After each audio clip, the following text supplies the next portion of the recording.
Bonjour Christophe Dansette. Bonjour Florent. Vous nous parlez ce matin justement de Mike Lynch, magnat bien connu au Royaume-Uni. Il est souvent surnommé le Bill Gates britannique, c'est ça ? Oui, parce que c'était quelqu'un qui s'est en partie fait tout seul. Il était né dans une famille plutôt modeste, d'Essex, le sud-est du Royaume-Uni. Et après des brillantes études à l'université de Cambridge, où il obtient quand même un doctorat, il fonde un certain nombre d'entreprises de la tech. La plus emblématique, c'est celle qu'il fonde en 1996, vous la voyez là, qui s'appelle Autonomy. Il la cofonde, un programme qui permet la recherche et le traitement de textes de données informatiques.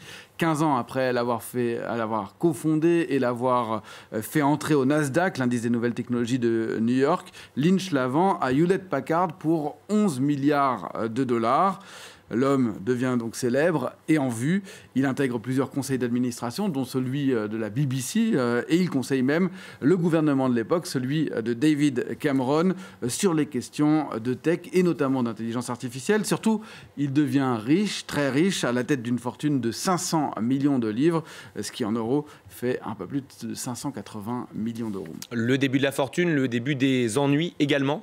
Oui, parce qu'après l'avoir racheté, HP, Hewlett-Packard, découvre des anomalies dans les comptes d'Autonomy, particulièrement pour l'année 2010. Surtout, le groupe estime que l'entreprise avait été largement surévaluée de plusieurs milliards de dollars. En 2012, donc, le géant de l'informatique décide d'attaquer Mike Lynch et plusieurs anciens responsables d'Autonomy devant les justices britanniques et américaines. S'ensuit une très longue bataille judiciaire. En 2018, l'un des anciens collaborateurs de Mike Lynch est condamné à 5 ans de prison dans cette affaire. Lui-même est reconnu coupable dans le volet civil de l'affaire devant un tribunal de Londres. Le montant du dédommagement n'avait pas encore été fixé avant le début de l'été, mais la justice britannique accepte à ce moment-là d'extrader Mike Lynch à San Francisco pour qu'il soit jugé dans le volet pénal de l'affaire. Et ce procès au pénal, il a eu lieu il y a quelques semaines seulement. Oui, c'était au mois de juin, vous avez raison. Il comparaissait pour pas moins de 15 chefs d'accusation, dont complot et fraude électronique. Il risquait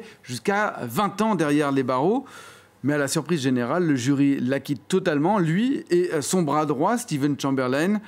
Mike Lynch avait déclaré à la suite de ce jugement qu'il ne devait son acquittement qu'à son argent parce qu'il avait les moyens de s'offrir une bonne défense et aussi, il le dit quand même, parce qu'il était innocent et car selon lui, les problèmes d'autonomie n'étaient dus qu'à la mauvaise gestion d'HP. Bref, c'est à la suite de cette libération, pour la fêter, qu'il décide d'organiser cette croisière en Sicile à bord de son voilier. On le voit là, un voilier de luxe de 56 mètres. Parmi ses 12 invités, 2 de ses avocats, dont un est également toujours porté disparu, l'autre a été secouru.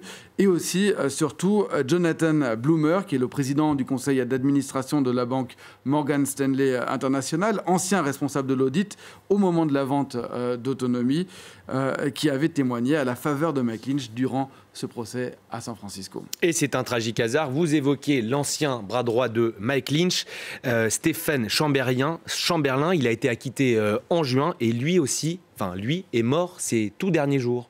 Oui, pas dans le naufrage du voilier. Stephen Chamberlain n'avait pas été invité. En tout cas, il n'y a pas été. Il est resté en Angleterre et il est mort samedi, renversé tout simplement par une voiture. On l'a appris hier.